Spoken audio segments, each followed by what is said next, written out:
ابھی جو پاکستان سے علماء کا وفد گیا تھا ایران، ایئرپورٹ کے باہر جگہ جگہ کمرے بنے تھے اور اس پہ لکھا ہوا تھا کہ دوشیزہ انتظار میں بیٹھی۔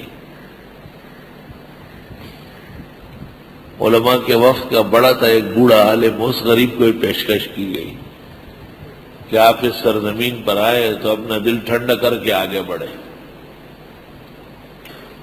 چنانچہ اس شیخ نے اپنے ماہنامے میں ان کے متعلق خوب لکھا کہ پہلے تو علم کے درجے میں معلوم تھا، اب یقین ہو گیا کہ یہ مذہب زانیوں کا ہے اور یہ مذہب روافض کا اسلام کے خلاف سازش ہے، اور یہ مذہب پاک دامنی اور عفت کے فنا اور زوال کا ہے۔ بہت زمانہ ہو گیا، میں عوامی ریل گاڑی میں آ رہا تھا، لاہور سے بیٹھ گیا تھا۔ مجھے پتہ نہیں تھا کہ پختونوں میں بھی شیعہ ہوتے ہیں، مجھے پاڑا چنار یا کوہاٹ کے شیعوں کا علم نہیں تھا۔ تو وہ گاڑی میں ہم باتیں کر رہے تھے، ایک نوجوان مجھ سے لڑ پڑا، جب سے ملا دا شیخ سے یہ آئی دا دیے گئے شیعہ خود دو تو پیغمبر دو سبو دو خود اولاد سنتا عالم بچے جالا سوک دے گئے۔ اس نے کہا کہ متا تو پیغمبر کے صحابہ اور آل بیت کی سنت ہے۔ میں نے کہا آپ متے کے قائل ہے؟ کہ ہمارا مذہب ہے کہ متا ضروری۔ تو ان کے ساتھ ایک بہن تھی 15-16 سال کی، وہ کالج میں یہاں پڑھ رہی تھی، وہ بھی آ رہی تھی۔ تو میں نے کہا اپنی اس بہن کا میرے ساتھ متا کرا دو۔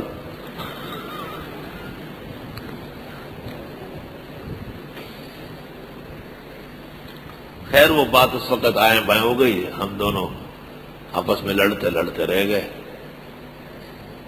لوگوں نے اس کو بھی چھوڑایا، مجھے بھی ہٹایا، بات ختم ہو گئی۔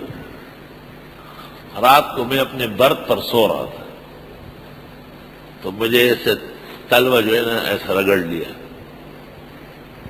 میں ایک دم اٹھ گیا، دیکھا تو وہ کوہاٹھی کڑا تھا، یہ پاڑا چنار کا ہوگا۔ تو مجھے کہا کہ میری بہن تیار ہے، آئیے۔ میں نے کہا کس کام کے لیے؟ کہ وہ آپ نے نہیں کہا تھا کہ متا کرا دیں؟ تو اس نے کہا ہمارے مذہب کی سچائی کی دلیل ہے کہ اس طالب علم کے ساتھ متا کر لیتے ہیں۔ میں ڈر گیا۔ میں نے کہا بے وقوف، میں نے تو تمہیں کہا کہ آپ کا مذہب ہے، میرا مذہب تو نہیں ہے، میں کیوں کروں؟ میں تو زنا سمجھتا ہے مولا دا خبر کیا وسا شلاڑو۔ میں نے جب دیکھا تو وہ خاتون بالکل نئے کپڑے پہن کے، بناؤ سنگار کر کے، اور سب کچھ پہلی رات کی جو دلہن ہوتی ہے اسی طرح تیار بیٹھی تھی۔ لیکن طالب علمی کے دور کی سچائی اور اسلام کی حقانیت کی برکت تھی۔ مذہب کی غیرت بہت بڑی چیز ہوتی ہے۔ اللہ رب العالمین نے ایسا بہترین جواب دل میں ڈالا کہ میں نے کہا تو آپ کا مذہب ہے، میرا تو نہیں، میں کیوں کروں؟ میں نے تو آپ کو شرمندہ کرنے کے لیے کہا، لیکن پوری رات ڈر کے مارے میں بیٹھا رہا۔ میں نے کہا یہ میرے ساتھ اور جنگ کریں گے، کیونکہ تو اور رسوا ہو گئے۔ صبح جب اٹھے وہ جو میرے ساتھی تھے، استاد سن میں چلو شبے گا کم تارا فضل کا سرا گئی ہوا استاد سے واپس کہو اور منتبہ آواز کڑاؤ منہ خونستا ملگری ہو۔ ایسے بے حیا و بے شرم لوگ یہ بھی کہتے ہیں ہم علی رسول ہیں، تم علی رسول ہو لیکن کسی اور طرف سے ہو۔ توبہ توبہ۔ پاک پیغمبر کے پاک صحابہ اور اہل بیت، انہوں نے ایسی تعلیمات چھوڑی ہے کہ اس کے تصور سے بھی اللہ تعالیٰ گناہوں سے نجات عطا فرماتے ہیں۔ ان اللہ کان علیما حکیما، بے شک اللہ علم و حکمت والے۔ مشہور ہے کہ عبداللہ ابن عباس اخیر تک متے کے قائل تھے، لیکن تحقیق سے پتہ چلا کہ وہ روافض کا متا نہیں ہے، وہ ضرورت کا ایک مختصر آسان نکاح ہے۔ عبداللہ ابن زبیر جب خلیفہ ہوئے مکہ مکرمہ میں ان کی حکومت بنی تو انہوں نے اعلان کیا کہ اگر کسی نے آئندہ متع کے جواز کا قول کیا تو اس کی آنکھیں نکال دوں گا۔ روح المانی ذیل لایا۔ وَمَن لَّمْ يَسْتَطِعْ مِنكُمْ طَوْلًا، اور جس کسی کی طاقت نہ ہو تم میں سے گنجائش، کشائش نہیں ہے اس کی، کشائش یعنی گنجائش، يَنْكِحَ الْمُحْصَنَاتِ الْمُؤْمِنَاتِ، کہ نکاح کر لے آزاد مسلمان عورتوں سے۔ اگر کسی شخص کی توفیق نہیں ہے کہ وہ ایک حرہ سے، باقاعدہ عورت سے نکاح کر لے، فَمِمَّا مَلَكَتْ أَيْمَانُكُمْ، پس وہ جو کنیز ہے تمہاری، من فتياتكم، تمہاری کنیز نوکرانیوں میں سے، المومنات مسلمان۔ اگر کسی شخص کا یقین ہے کہ میں آزاد حرہ کے حقوق ادا نہیں کر سکوں گا تو وہ ایک کنیز کے ساتھ نکاح کر لے۔ پہلے بھی گزرا تھا سورت کے شروع میں۔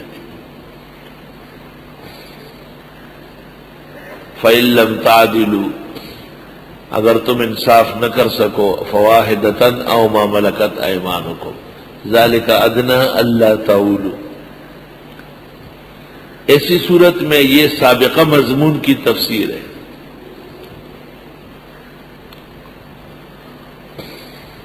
حنفیہ اور شوافی کا قول کی قید پر بحث ہے کہ یہ احترازی ہے یا تاکیدی ہے۔ وہ کہتے ہیں کہ اگر توفیق ہے تو کنیز کے ساتھ نکاح ہو ہی نہیں سکتا۔ ہمارے نزدیک کنیز کے ساتھ نکاح حرہ کے ہوتے ہوئے بھی ہو سکتا ہے، اور یہ قید مزید تاکید ہے، نہ کہ احتراز کے لیے۔ تفصیل حسامی میں موجود ہے۔ واللہ اعلم بایمانکم، اللہ جانتے ہیں تمہارا ایمان، کہ کنیز کے ساتھ ہم کیوں نکاح کریں۔ بعضکم من بعض، آپس میں ایک ہو، فانکحوہن، پس کرو نکاح کنیزوں سے، باذن اہلہن، اجازت سے ان کے مالکوں کی۔ کنیز خود نکاح نہیں کر سکتی، ان کے آقا سے پوچھنا پڑے گا، کیونکہ کل کام کاج میں فرق آئے گا۔ وَآتُوهُنَّ أُجُورَهُنَّ، اور دے دو ان کو ان کا اجر، بالمعروف، دستور کے مطابق، محصنات، جبکہ یہ عفائف ہو، پاک دامن ہو۔ بات سنو، وہ محصنات کے معنی تھا منکوحہ، دوبارہ محصنہ آیا بمانے شادی شدہ کے، محصنات المومنات۔ اب محصنات آ گئی بمانے عفائف کے، عفیفہ کے، پاک دامن کے۔ تو وہ جو میں نے عرض کیا تھا کہ محصنہ تین معنی میں ہے، کبھی منکوحہ کے معنی میں، کبھی حرہ کے معنی میں، کبھی عفیفہ کے معنی میں، وہ ایک ہی آیت کے اندر تینوں معنی آ گئے۔ غیر مصافحات، نہ نکالنے والی ہو پانی، یعنی وہ بدچلن نہ ہو، ولا متخذات اخدان، اور نہ بنانی والی ہو چوری چپکے یار۔ بعض کنیزیں ویسی ہوتی ہے، کام کاج کرتی ہے، مختلف جگہ ان کی دوستی ہوتی، ایسی کنیز کے ساتھ نکاح کا فائدہ نہیں۔ فَإِذَا أُحْصِنَّ، پس جبکہ وہ عفت والی ہے، فَإِنْ أَتَيْنَ، پس اگر وہ کر گئی بِفَاحِشَةٍ کوئی گناہ، فَعَلَيْهِنَّ نِصْفُ مَا عَلَى الْمُحْصَنَاتِ مِنَ الْعَذَابِ، بس ان کے اوپر آدھی سزا ہے وہ جو آزاد عورتوں کے اوپر ہے تکلیف میں سے۔